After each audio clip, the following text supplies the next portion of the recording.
What's up guys, Asian here again, another build video, and today we're going to be going over the Magicka Templar. Specifically this is going to be a melee Magplar build, so you're going to be playing within melee range using Puncturing Sweep as your primary spammable. Now I will start things off with a word of warning here, or rather kind of a cautionary note. The melee Magplar doesn't pull quite as high as the ranged Magplar build, so the Radiant Fury build will typically pull higher DPS than this build right here. So that's something that you're going to want to keep in mind if you do decide to go ahead with this build. You are a melee DPS, so you would be taking the spot of a melee DPS, and stamina will generally pull significantly higher DPS than you would with this build. So if you are, thinking about using this build to run on a very competitive team, this probably isn't the right build for you. If you're going for speed runs and leaderboard scores, it's probably better for you to use a standard DPS in that melee spot rather than a Magplar. But if you are not in one of those guilds, if you're in one of those more casual raiding guilds, then a melee Magplar is still a very good option to use for vet trials, especially this build, because it helps give Major Slayer to your fellow melee DPS. So if one of your melee DPS, if one of your stam DPS, for example, doesn't have War Machine, you could go with this build instead in order to give your melee DPS Major Slayer. But all that being said, the melee Magplar is probably the lowest DPS spec out of all the Magicka DPS possible combinations thus far. So I just wanted to open up with that in case you guys were thinking about using this build for something competitive. It's probably not the best idea to do so. So like the other build videos, we'll be starting talking about our gear, our skill bars, our CP point distributions. We'll be going over attributes, race, food. We'll start talking about our rotation, kind of give a little bit of a demonstration, and then finish things off with a 6 million dummy par so you guys can get an idea of the kind of DPS you can pull using this particular build. So without further ado, let's go ahead and get started here.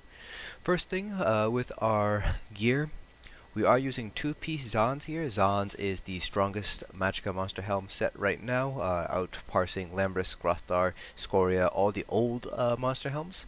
However, it is tempered a little bit by the fact that you need to be within 10 meters of the boss or enemy in order for it to work.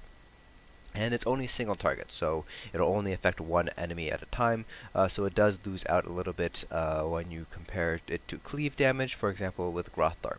So Zaan is going to be best for single target DPS, but you can use something like Grothdarr if you need a little bit more cleave DPS instead. For our first 5-piece, we're going with Mechanical Acuity.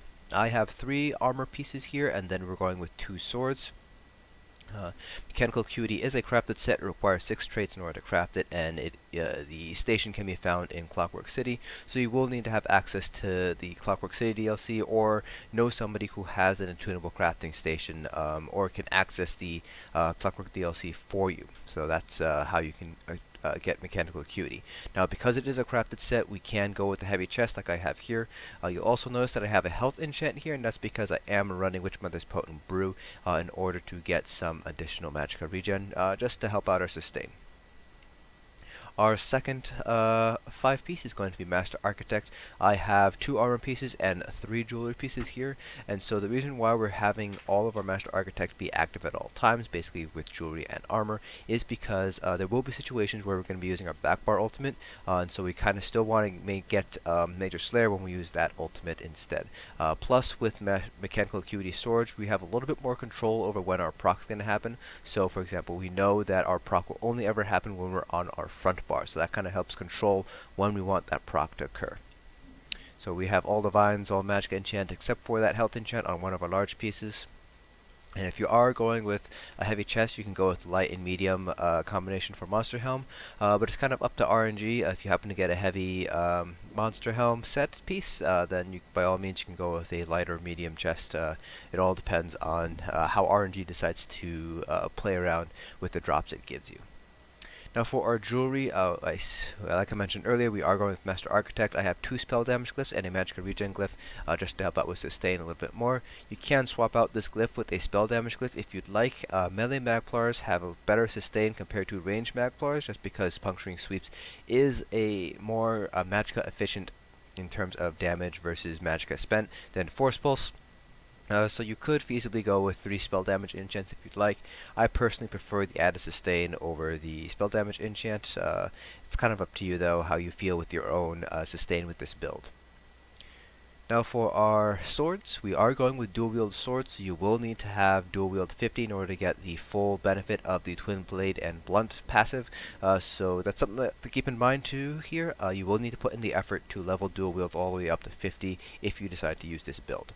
For our front bar, we have a nirn-honed sword with a fire damage enchant, and for our offhand, we have an infused sword with a weapon damage enchant. You can go with infused on the main hand too if you'd like. I've kind of had pretty similar numbers between nirn-honed and infused on the main hand here. And for our back bar, we're going with the Maelstrom Inferno staff infused with a shock damage enchant. You can use a lightning staff if you'd like. Maelstrom Inferno is going to be better overall. Now, if you happen to have Master Architect swords, you can use Master Architect swords here if you'd like, and have Mechanical Acuity on your bodies instead. That's another viable option too. Mechanical Acuity swords are just obviously easier to make because you can craft them. If you don't have Master Architect, you don't have Morrowind, for example, but you do have access to the Thieves Guild DLC, you can replace Master Architect with Moondancer. Just remember to pick up those synergies when you see them pop up. The only time you kind of want to be cautious of that is against the warrior in hard mode.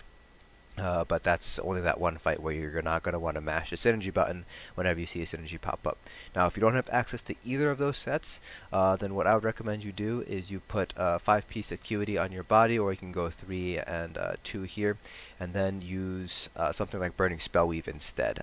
Either Burnign Spellweave, or you can go with 3-piece Willpower and then do 2-piece Torix Pact, because the 2-piece Torix Pact does give you spell damage. That's another viable option there. I don't have the exact combinations here, but I will have that kind of set up there in the description below in case you don't have Master Architect or Moondancer, or can't get Master Architect or Moondancer. Now we're going to talk about our race of choice. We are a Dark Elf because we are using an Inferno back bar, plus one of our skills, Vampire's Bane or Reflective Light, that deals fire damage as well. Plus we will get that boost as well to our light attacks and Fiery Rage if you're going to be using that ultimate, or Shooting Star. So that's where we're a Dark Elf. You can go with any of the other magically inclined races though. Ultimer will pull about even if you're using a Lightning Staff back bar compared to a Dark Elf. Bretons will have 10% max magicka. They have 3% lower cost when it comes to magicka abilities, so they have a little bit of a boost to sustain, but they don't get any elemental damage boost, so they kind of lose out compared to the Dark Elves and the High Elves. You can also go with Argonians. They have a 3% max magicka boost, so they do have a little bit of boost to magicka, plus their potion passive is nice for sustain, and they have added health, so you don't have to worry as much if you're going to be using Witchmothers in order to get that health threshold. So those are all viable race options here. Dark Elves are just going to be the best if you are using an Inferno back bar. For our attributes, we have all of our points into magicka. You can put a couple of points into health if you would like, if you feel like your survivability needs a little bit of work. I wouldn't put more than 4 or 5 points into health, just because you don't want to give too much when it comes to DPS. So you don't want to give up a little too much in your max magicka pool. For our Mundo Stone, we're going with the Apprentice here, but you can go with the Lover too. It kind of depends on your group debuffs and how you want to play around with it. So basically how it works is the penetration cap is 18,200 with your debuffs, so that's basically your Crusher, whether that's Torogs or not, plus Alkash. If using the Lover puts you over the penetration cap, then it's going to be a DPS loss, so you're going to want to swap over to the Apprentice. Otherwise, you can go with the Lover as long as you are remaining at or below the penetration cap when all your debuffs are up. So if you are going on the penetration cap with Lover, just use the Apprentice and use your CPs and Spell Erosion in order to make up that difference in penetration that you're missing out on. And we are using Witchmother's Potent Brew, so we do get additional regen at the cost of max magicka and max health compared to blue food. You can use blue food if you'd like. You just expect to see a pretty hefty sustain loss as a result. There is a gold food that you can get from Clockwork City. The recipe is not tradable, so you do need to do the series of quests in Clockwork City in order to get it. It's in the Outlaw's Refuge in the Brass Fortress. It's basically a slightly upgraded version of Witchmother's Potent Brew, so it gives you better regen, better Magicka, better health, plus it adds on some additional health regen, which is nice if you decide to become a vampire. It is gold food, so it does use perfect row, so it is going to be expensive to make as well as buy. You can buy the finished food off of guild traders, so just keep that in mind. Witchmothers is perfectly fine to use. Don't feel like you have to use the gold food if you don't feel like you can afford it. Now for our skill bars, for our front bar we have Puncturing Sweep, Vampire's Bane. You can go with the other Morph Reflective Light. Vampire's Bane will give you better single target DPS, but it will result in a more dynamic rotation. Reflective Light loses out in single target, but gains a little bit of AoE damage, and it fits into the rotation a little bit better, so you have a little bit more of a static rotation if you do decide to use Reflective Light. So you can kind of pick and choose here. I prefer Vampire's Bane, but Reflective Light is still a good choice as well. Purifying Light, Dampen Magic, Inner Light, and Empowering Sweep. This is going to be our primary ultimate that we're using in order to get the Major Slayer buff from our Master Architect sets. For our back bar, we have Blazing Spear, Blockade of Fire, Channeled Focus, Radiant Oppression, Inner Light, and Fiery Rage. Excuse me. You won't normally be using Fiery Rage too much for single target purposes, but where there are fights where you have adds or for trash pulls, you might want to use Fiery Rage instead, so this is just for the additional cleave. We aren't using Shooting Star here because Shooting Star is pretty much just better for single target. It doesn't have very good cleave damage, so that's why we have the Destro Staff ulti back here. Now for our CP point distributions, the CP cap is 720, which gives us 240 points to divide into each of the 3 different constellation types. Starting off with our Thief CPs, we have 75 in Arcanist and Tenacity, which leaves 90 points, which you can put into the remaining nodes however you'd like, depending on the specific passives that you want out of the constellations. I have, for example, 31 in Warlord, 28 in Tumbling, and 31 to Shadow Ward, 28 into Tumbling, and 31 into Warlord. For our blue CPs, so this is based around my 2 raid groups where we only get Torog's Infused Crusher, so our tanks don't use Alkosh. So that's why I have 39 points into Spell Erosion. So you're not necessarily going to have as many points into Spell Erosion depending on if your tanks are using Alkosh or not, or if you're using the Lover. So just remember that. So what I would recommend in order to figure out how many CPs you got to put into these different nodes and kind of dependent on your spell penetration is to pick up 2 add-ons. So if you're on PC, so I would pick up Constellations, and then I'd also pick up Comet Metrics in order to work with constellations. So what you're going to do is you're basically going to do a parse. It can be an in-raid parse. I highly recommend an in-raid parse, but it can be a dummy parse too. The closer it is to the raid scenario, the better. So that's why I recommend the raid parse. Save the Comet Metrics report, and then when you have it pulled up, just hit Comet Metrics import here, and it'll import all the relevant information. You will have to manually input the spell penetration though. That's the only thing you're going to have to manually input. Plus any other abilities that aren't recorded by constellations, you're going to have to figure out if there's a damage over time, direct damage, and kind of play around here. If that's only if the ability is not recorded. Once you have all that set up, go to the Champion Points tab, hit Calculate, and under the New column here, it'll tell you the distribution that's best for your specific setup. So this is the distribution that I have here. This is what's best for me, but it's going to be different depending on if you're using the Lover, depending on the raid buffs you're getting, depending on how much damage you're doing, where your damage is coming from, and all that stuff. So I have 52 into Elfborn, 49 into Elemental Expert, 39 into Spell Erosion, 34 into Master at Arms, and 66 into Thaumaturge. And now for our red CPs, I like to take a one-size-fits-most approach, so basically I don't have to really change around my CPs too much when it comes to the various content if I'm running a lot of different content in a given week on a DPS. However, depending on the content you're running, you might want to swap out your CPs to kind of rebalance them out. For example, in Vet Maw, you're taking a lot more magic damage compared to physical damage, so it might be worth it to take points out of Hardy, put them in an Elemental Defender to help improve your survivability. I have 48 into Ironclad, 48 into Thick Skin, 1 into Light Armor Focus, 56 into Hardy and Elemental Defender, and 31 into Bastion. You don't necessarily need to put points into Bastion. I personally like to do so for the extra damage shield. Plus you get 2 pretty useful passives. So you get Field Physician, which decreases the amount of damage you take by 15% when you're resurrecting somebody. As a Templar, you have the fastest res on the team, the fastest res speed, so you're probably going to be in charge of resing people, so this is very useful passive to have. Plus you also get Infusion, so basically boost Magicka regen for 8 seconds when you resurrect somebody. So this really helps out your Magicka DPS, your healers, your tanks if you have to res them. It just helps them get the resources back faster to put them in a better position once you res them. So we'll use this in order to demonstrate our rotation, but I will swap around skills in order to make it work for Ellie Drain, because I will have to put Ellie Drain on the target when we do our 6 million dummy parse. So the rotation here is fairly straightforward, more or less. It's a little bit dynamic because Vampire's Bane doesn't line up very nicely in the rotation. It has about a 12-second duration.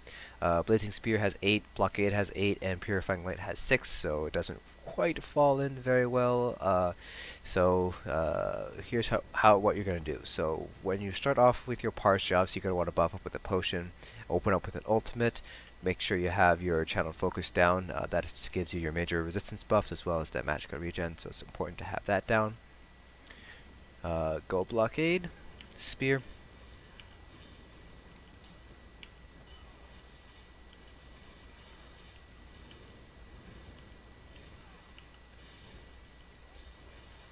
And this is basically the entire rotation.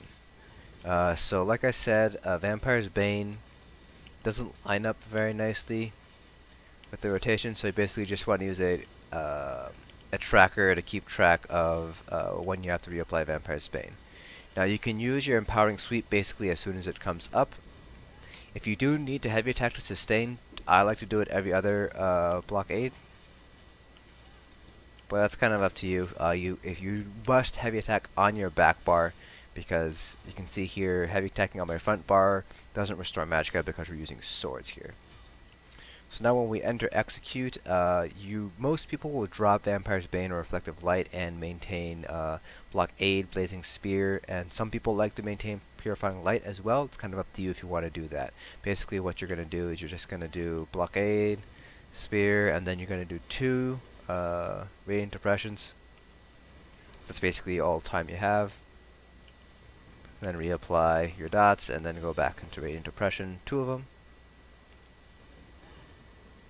And then you're just every other Blockade, you're just going to want to put down your channel's focus again. The buff does last for 8 seconds, but it's I like to lay it down a little bit early. That's just so I know I'm always going to have that buff up. So I am going to change around my skill bars here, just because I do need to have Ellie Drain on the back bar, so I need to take out Radiant Depression and put that on the front bar here. But Radiant Depression will do more damage when it's on the back bar compared to the front bar, so this parse is going to be a little bit lower compared to what you're actually able to pull. So we'll try to narrate throughout the parse so you guys can get an idea of what's going on in the rotation, what my mindset is.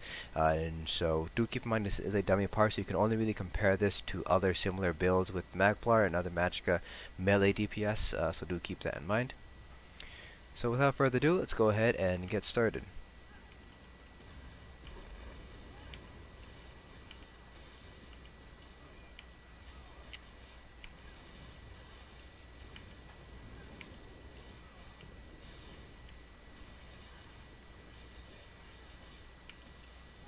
So I like to bar swap when there's 2 seconds left on Blockade and Blazing Spear.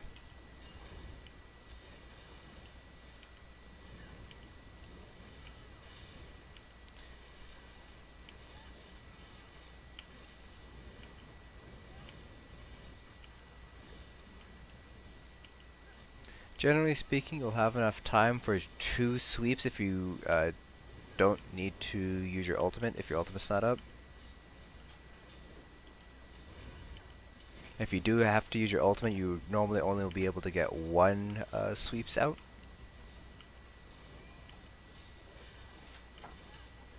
And if you do need to reapply Channeled Focus, you might only have time for 1 sweeps regardless of if you have to reapply Vampire's Bane or not.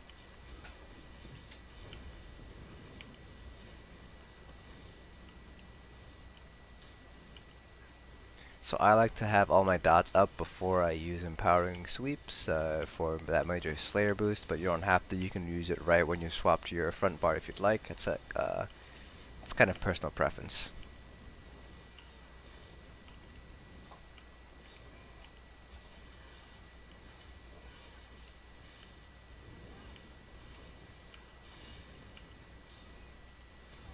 And so the reasoning behind that is I want to have all my dots ticking when Major Slayer is up.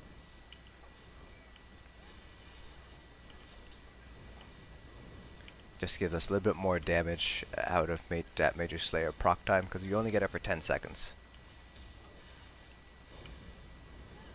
Gonna heavy attack here just to get a little bit of Magicka back. Now for execute, people like to start execute at different phases. Some people like to do it at 30%. I like to do it at 25%. Some people you won't even start it until 20% health remaining. It's kind of up to you how you want to do it.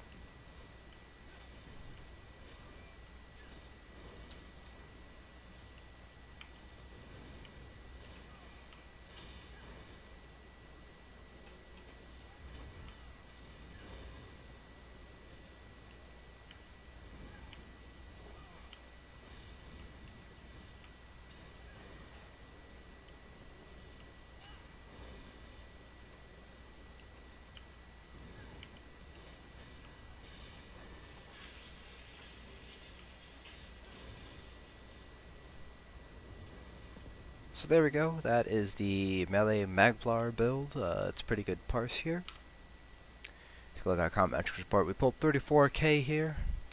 You can see here the regen versus drain per second on the melee Magplar is a lot nicer compared to the ranged Magplar, and again that's because puncturing sweeps is a little bit more Magicka efficient than Force Pulse. Force Pulse is pretty Magicka intensive, so that's kind of one reason why our sustain is better here, but you can see here our DPS is not quite as nice as the ranged Magplar, and part of that is because the Asylum Staff is just very powerful. When you use that in combination with Force Pulse, you get a lot of procs off. You get because the status effects you apply does deal damage as well.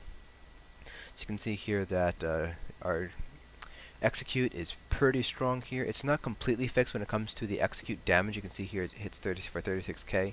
So they did fix how the 20% additional boost from Max Magicka is scaling with the execute damage, but they didn't fix how things like your CP passives and your minor berserk buffs, those are still scaling additively compared to multiplicatively. So we are missing a fair chunk of damage here from Radiant Destruction.